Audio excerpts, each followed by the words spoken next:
ಅಲ್ಲಿ ಮಾಲಾರ್ಪಣೆ ಆಗ್ತಾ ಇದೆ. ಎಲ್ಲರೂ ಜೋರಾಗಿ ಚಪ್ಪಾಳೆ ಮುಖೇನ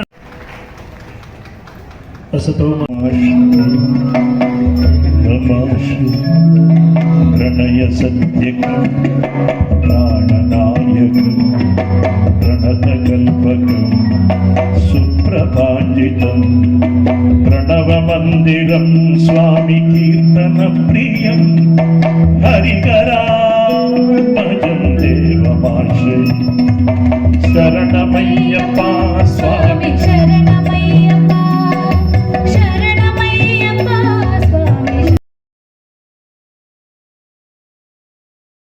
ಕೀರ್ತನಂ ಸ್ವಾಮಿ ಶಕ್ತಮಾನಸಂ ಕರ್ಣಲೋಲುಪಂ ನರ್ತನಾಲಸಂ ಅರುಣಭಾಸುರಂ ಸ್ವಾಮಿ ಭೂತನಾಯಕಂ ಅರುಣಭಾಸುರಂ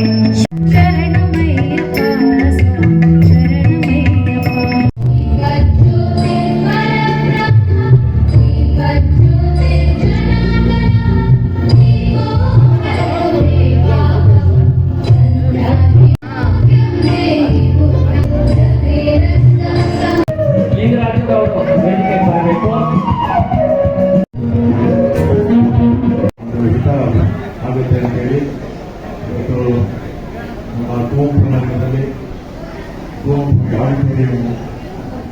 ಆಡಿಟೋರಿಯಮ್ಮು ಇನ್ನು ಅಧಿಕೃತವಾಗಿ ಆಡಿಟೋರಿಯಂ ಆಗಿ ಬಂದಿದೆ. ನಮ್ಮ ನಾಗರಾಜ್ ಕೇಳ್ತಾ ಇಲ್ಲ, ಹಂಗಾಗಿ ಹೋಗುತ್ತೆ ಅದು ಬಿಟ್ಟರೆ ಹುಡುಗಕ್ಕೆ ಯಾವ ಸಮಸ್ಯೆಗಳು ಇಲ್ಲ. ಇಲ್ಲಿ ಅನೇಕ ಕಾರ್ಯಕ್ರಮ ಅವನು ಏನು ಹೇಳಿದೆ ಅಂದರೆ ನಿಮ್ಮನ್ನು ಇಷ್ಟೊಂದು ಸಂಖ್ಯೆಯಲ್ಲಿ ನನಗೆ ಬಹಳ ಆನಂದ ಆಗಿದೆ. ನಮ್ಮ ಅಧ್ಯಕ್ಷರಾದಂಥ ಸುಬ್ರಹ್ಮಣ್ಯ ಸರು, ಅಶ್ವಥ್ ಅವರು, ಮತ್ತು ನಮ್ಮ ಚಿತ್ರರಂಗದ ನಟರು, ಮತ್ತು ಶ್ರೀ ಸನ್ಮಾನ್ಯ ಹರೀಶ್ ಬಾಬು ಅವರು, ಮತ್ತು ನಮ್ಮ BTM ಲೇಔಟು ಸಾಹೇಬರು MLA ಅವರು, ಮತ್ತು ಅವರ ಮಗಳಾದಂತಹ ಸೌಮ್ಯ ರೆಡ್ಡಿಯವರು ಎಲ್ಲರೂ ಇಲ್ಲಿ ಬಂದು ಒಂದು ಉನ್ನತ ಕಾರ್ಯಕ್ರಮವನ್ನು ನಡೆಸ್ಕೊಟ್ಟಿದ್ದಾರೆ. ಅವರಿಗೆ ನಾವು ಯಾವಾಗಲೂ ಆಭಾರಿಯಾಗಿರ್ತೀವಿ. ಕಾರ್ಮಿಕರ ದಿನಾಚರಣೆ ಅಂತ ಅಂದರೆ ಏನು ಅಂದರೆ, ಕಾರ್ಮಿಕರಿಗೋಸ್ಕರ ಒಂದು ದಿವಸ ಅವರು ಮೀಸಲಾಗಿ ಇಟ್ಟಿದ್ದಾರೆ. ನಾವು ಅವ್ರಿಗೆ ಯಾವಾಗಲೂ ಧನ್ಯವಾದಗಳನ್ನ ಫಸ್ಟು ಅರ್ಪಿಸ್ತಾ ಇದ್ದೀವಿ. ದಯವಿಟ್ಟು ಮನೆಯಲ್ಲಿ 10 ಗಂಟೆಗೆ ಪ್ರತಿಯೊಬ್ಬರು ಮಲಗುವಾಗಿ ವ್ಯವಸ್ಥೆ ಮಾಡಿ. ಇವತ್ತಿಂದ 10 ಗಂಟೆಯಿಂದ ಬೆಳಿಗ್ಗೆ 5 ಅಥವಾ 6 ಗಂಟೆ ತನಕ ನಿದ್ದೆ ಮಾಡಿರಿ. ನಮ್ಮ BTM ಕಾರ್ಮಿಕ ರಕ್ಷಣಾ ವೇದಿಕೆ ಮತ್ತು ಎಲ್ಲ ಹಿರಿಯ ನಾಗರಿಕರ ಪರವಾಗಿ ಅವರಿಗೆ ಅಭಿನಂದನೆಗಳನ್ನು ಸಲ್ಲಿಸ್ತಾ ಇದ್ದಾರೆ. ಎಲ್ಲರೂ ಕೂಡ ಅವರಿಗೆ ಚಪ್ಪಾಳೆ ತಟ್ಟೋದ್ರ ಮೂಲಕ ಅಭಿನಂದಿಸೋಣ. ಮಾನ್ಯ ಸಚಿವರು ಈಗಾಗಲೇ BTM ಬಡಾವಣೆಯಲ್ಲ ಎಲ್ಲ ರಸ್ತೆಗಳನ್ನು ಕೂಡ ಬೃಹತ್ ಮಟ್ಟದ ಒಂದು ನಿರ್ಮಾಣ, ಸುಂದರವಾದ ಭವ್ಯ ಬಂಗಲೆಯನ್ನು ಕಟ್ಟುವಂತಹ ಒಂದು ಕಾರ್ಮಿಕನೇ ಇವತ್ತು. ಅದಕ್ಕೆ ಜಲ್ಲಿ ಹೊಡೆಯೋರಾಗಿರ್ಬೋದು, ಮಣ್ಣೋರೋರಾಗಿರ್ಬೋದು ಅರ್ಪಿಸ್ತೀವಿ. ಹಾಗೆ ನಾನು ಸರ್ಕಾರಕ್ಕೆ ಒಂದು ಮನವಿ ಮಾಡ್ಕೊಳ್ತಾ ಇದ್ದೀನಿ.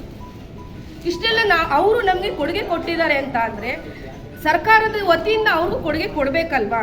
ಇವತ್ತು ಒಂದು ಕೆಲಸ ಮಾಡೋಕ್ಕೆ ಒಂದು ಬಿಲ್ಡಿಂಗಲ್ಲಿ ಕೆಲಸ ಮಾಡ್ತಾ ಇರ್ತಾರೆ.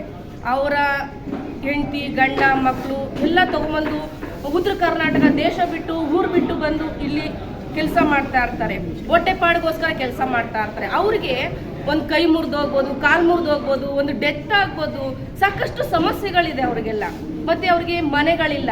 ಅವ್ರು ಇವಾಗ ಕಾರ್ಮಿಕ ಸಚಿವರು ಏನು ಮಾಡಬೇಕು ಅಂತ ಅಂದರೆ ಅವ್ರಿಗೆ ಸಿಕ್ಕುವಂಥ ಸೌಲಭ್ಯಗಳನ್ನ ಹುಡುಕಿ ಕೊಡಬೇಕು. ಯಾಕೆಂತಂದರೆ ಅವ್ರಿಗೆ ಯಾವ ಸೌಲಭ್ಯಗಳು ಸಿಗ್ತಲ್ಲ, ಸುಮ್ಮನೆ ಆಶ್ವಾಸನೆ